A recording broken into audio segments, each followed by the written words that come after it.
স্ত্রী নির্যাতন মামলায় পুলিশ সুপার এস.এম. ফজলুল হককে কারাগারে পাঠানো হয়েছে।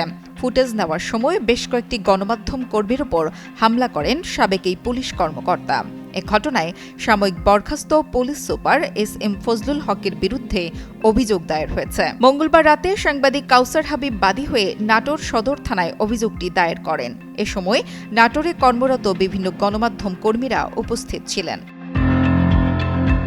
অভিযোগে বলা হয়, মঙ্গলবার দুপুরে স্ত্রীকে নির্যাতনের মামলায় ময়মনসিংহ রেঞ্জে সংযুক্ত বরখাস্তকৃত পুলিশ সুপার এস.এম. ফজলুল হক নাটোর নারী ও শিশু নির্যাতন দমন ট্রাইব্যুনালে হাজিরা দিতে আসেন।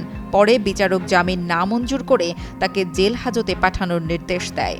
আদালত থেকে কারাগারে নেওয়ার সময় সাংবাদিকরা ভিডিও ধারণ ও ছবি তুলতে গেলে পুলিশের কাছ থেকে ছুটে এসে আসামি ফজলুল হক সাংবাদিকদের উপর হামলা করেন এবং ক্যামেরা ভাঙচুরের চেষ্টা চালান। পরিস্থিতি উত্তপ্ত হলে সেনাবাহিনীর হস্তক্ষেপে তাকে কারাগারে নেওয়া হয়। এ ঘটনায় বরখাস্তকৃত পুলিশ সুপার ফজলুল হক সহ দায়িত্বে অবহেলা করা পুলিশ সদস্যদের বিরুদ্ধে দৃষ্টান্তমূলক শাস্তি চেয়ে সাংবাদিক কাউসার হাবিব সদর থানায় লিখিত অভিযোগ দায়ের করেন। পাশাপাশি বরখাস্তকৃত পুলিশ সুপারকে হাতকড়া না পরিয়ে দায়িত্বে অবহেলার পাশাপাশি বিশেষ সুবিধা দেওয়া পুলিশ সদস্যের বিরুদ্ধে ব্যবস্থা না নিলে কঠোর কর্মসূচির হুঁশিয়ারি দেন তারা। নাটোরে কর্মরত গণমাধ্যম কর্মীরা, আপনারা জানেন যে আজ দুপুরে পেশাগত দায়িত্ব পালন করাকালে নাটোর আদালত চত্বরে বরখাস্তকৃত এসপি এস.এম. ফজলুল হক তিনি আমাদের নাটোরে কর্মরত 3টি গণমাধ্যম কর্মী, মূলধারার গণমাধ্যম কর্মীদের উপর আঘাত করেছে, তাদের ক্যামেরা ভেঙে ফেলেছে।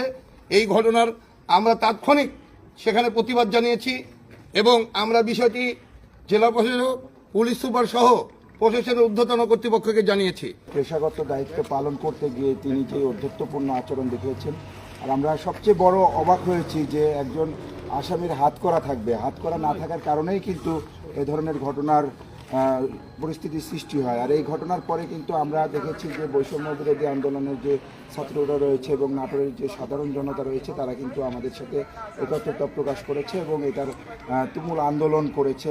বরখাস্তকৃত পুলিশ সুপার যিনি আজকে আসামি হিসেবে আদালতে এসেছিলেন, তার আচরণ দেখে মনে হয়েছে তিনি আইনের উপরে। তাকে যে বিশেষ সুবিধা দেওয়া হয়েছে, আমাদের সহকর্মীরা বলেছেন তার হাতে হাতকড়া ছিল না, তাকে গারদখানায় না রেখে তাকে রাখা হয়েছে কোর্ট ইন্সপেক্টরের কক্ষে, সোফায় বসতে দেওয়া হয়েছে। তো এই যে বৈষম্যমূলক আচরণ আমরা দেখছি, পুলিশের সাবেক আইজিদের হাতকড়া পরিয়ে আদালতে নেওয়া হচ্ছে, হাইকোর্টে তোলা হচ্ছে, তাদের বিচার হচ্ছে, তাদের হাতকড়া পরানো আছে। মেজর জেনারেল, লেফটেন্যান্ট কর্নেল পদমর্যাদার লোককেও আমরা দেখেছি, এমপি মন্ত্রীদেরকে আমরা দেখেছি হাতকড়া পরিয়ে নিয়ে যাওয়া হচ্ছে। অথচ নাটোর আদালতে যে আসামিকে হাজির করা হয়েছে তার হাতে হাতকড়া ছিল না। সাময়িক বরখাস্তকৃত পুলিশ সুপার এস.এম. ফজলুল হকের বিরুদ্ধে গণমাধ্যম কর্মীদের উপর হামলার ঘটনার অভিযোগটি গ্রহণ করে আইনগত ব্যবস্থা নেওয়া হচ্ছে বলে জানিয়েছেন সদর থানার ওসি মাহাবুর রহমান। রেজাউল করিম রেজার তথ্য ও ভিডিও চিত্রে ডেস্ক রিপোর্ট, কালের কণ্ঠ।